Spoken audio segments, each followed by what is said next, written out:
All right, we are here at 117 Martesia. And this is the home that unquestionably has the most like neighborhood feel. You have a bit more diversity in the homes, but I mean, this is a bigger neighborhood than the other two that we were at today. Again, this is actually one of the very attractive neighborhood. A lot of people really, really like this neighborhood, myself included. I actually just helped some of my friends with the real estate transaction in here, literally less than a month ago. So again, you have that real like classic Florida look. This house has some really nice specs and features that the others don't, but it has its drawbacks as well. Oh, we haven't talked about this yet, and shame on me, or maybe it hasn't been relevant. So when you're talking about insurance for homes, the two biggest factors that contribute to your insurance costs are the overall rebuild cost of the property and the roof. The roof is actually a big cost driver when you're figuring out what your insurance costs are going to be.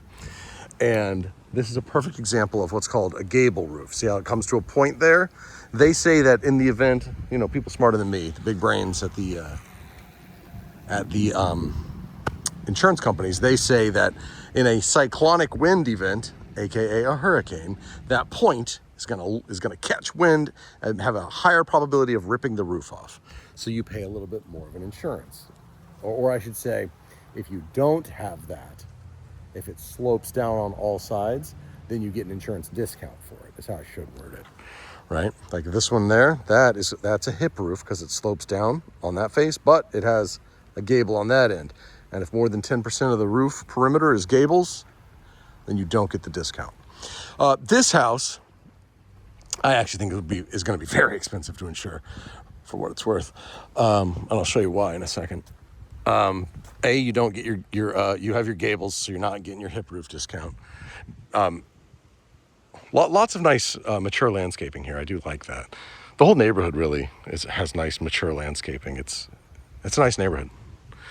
This should have gutters on the side. That's not an insurance discount. That was a bit of a non sequitur, wasn't it? This is the only house we've seen with 3-car garage, and it's cool that the one car over there passes through into the backyard, which is nice. So if you want to get like a riding mower back there, or if you just had to do big work back there, it's nice to have.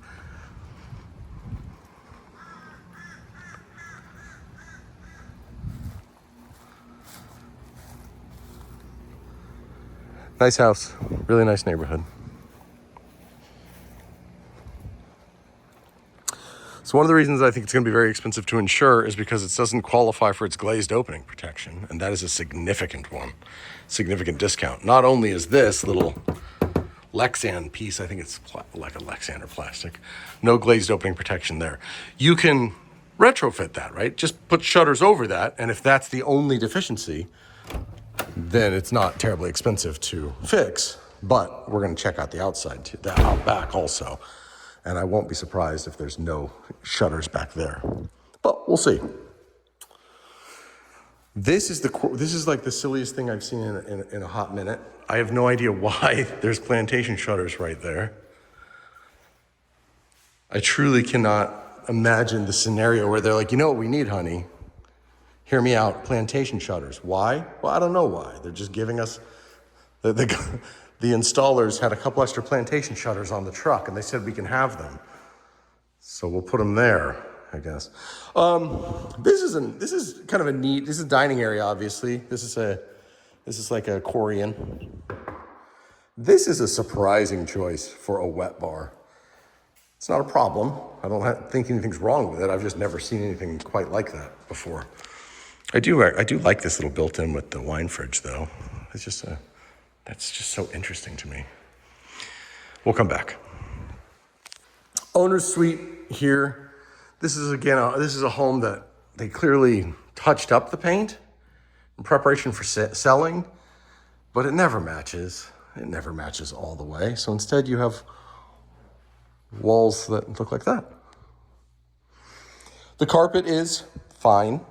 It looks like this has the look of a second home, actually, because the carpet looks very lightly used. So, tall ceilings again. Not as tall as the last house, but still, well over 10 feet. Oh, here we have another example of the hot air rising and causing the tape seams.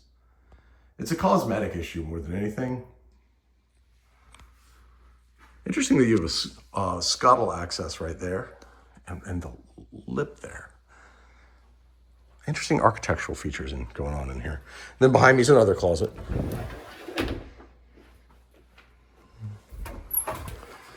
Kind of like one of those ready-made, closet-made, little easy drop-in closet systems. Owner's suite bathroom is large. It's kind of nice. This is nice. This is cultured marble again. No, actually, yeah, it is. No, it's like a synthetic of some kind. There you go. Not much to say. It is what it is. Tub, jacuzzi tub. Plantation shutters are always nice. I think every house has had plantation shutters, haven't they? A little step-in shower. Separate toilet area again. Or as we call it in my house, the marriage saver.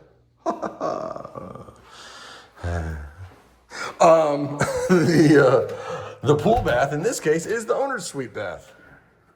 So I like that. I actually especially like that, especially in this case, because there's your hot tub. So if the grown-ups would like to use the hot tub at night, they have easy access to their bathrooms. They could come back in, you know? And some people think it's redundant to have like a jacuzzi tub and a hot tub, and I will tell you that those people are wrong. I have a jacuzzi tub like that at my house, and I have a tub in my bathroom, and I have never once used the tub in my bathroom, but I do love my jacuzzi tub. The kitchen is, it's got some, this is just a fat, ugly bead of silicone. I don't like, who did that? That is not professional. Gas appliances, which is nice. I wanted to point this out. This is almost certainly not load bearing, right? I could tell by the trusses are freespan trusses going this way across the house. I don't think that this is load bearing. I mean, obviously this isn't. Yeah, obviously this isn't. If it were me, I would have blown that whole thing wide open, opened this up, and then maybe rounded just finished it right here on the sin. And then you would have had a nice big view of your front door, you know, assuming your plantation shutters were open. But I would open this up in a heartbeat. Nice cabinetry in here. Again, cultured, or, I just lost the word.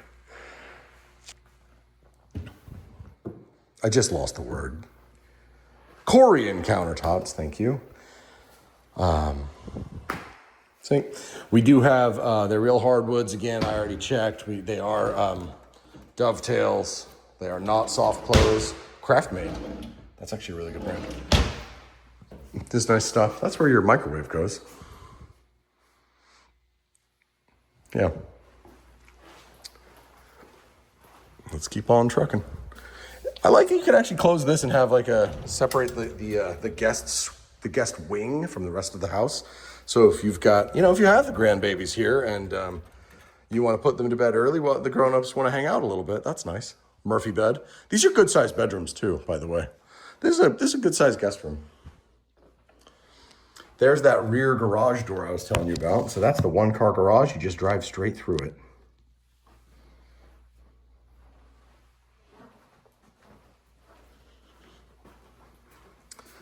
Here is the guest bathroom, which does have a tub also, although if you've ever tried to bathe kids and it has those rails there, it's a pain. Yep, guest bathroom. This is the other guest room. These are good sized rooms. These are nice. Just a pretty, it's a walk-in closet. It's not huge, but you can walk in. I do like that it has the drops. I do think it needs to be cleaned.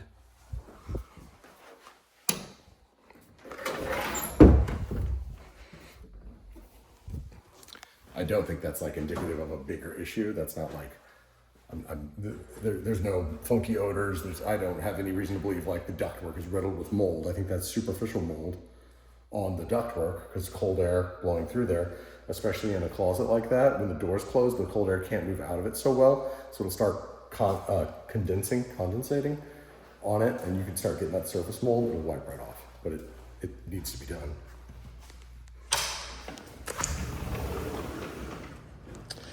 All right, we're outside. Okay, so we do have some storm shutters for this, but not this. So this has storm shutters, but that does not have any kind of glazed opening protection. And as you recall, it's all or nothing. So if you have even one window that doesn't have glazed opening protection, you don't get that insurance discount.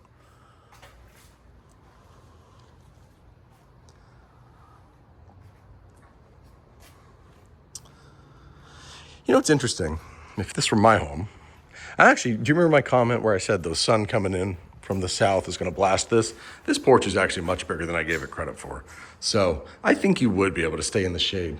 Oh no, that's south. I think you would be able to stay in the shade nicely back here and be comfortable. But if this were my house, what I would do is I would actually get one of those ballistic curtains. I don't know if you've ever seen them, but it's a curtain.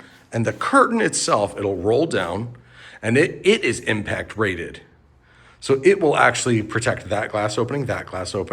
It'll protect all these glass openings.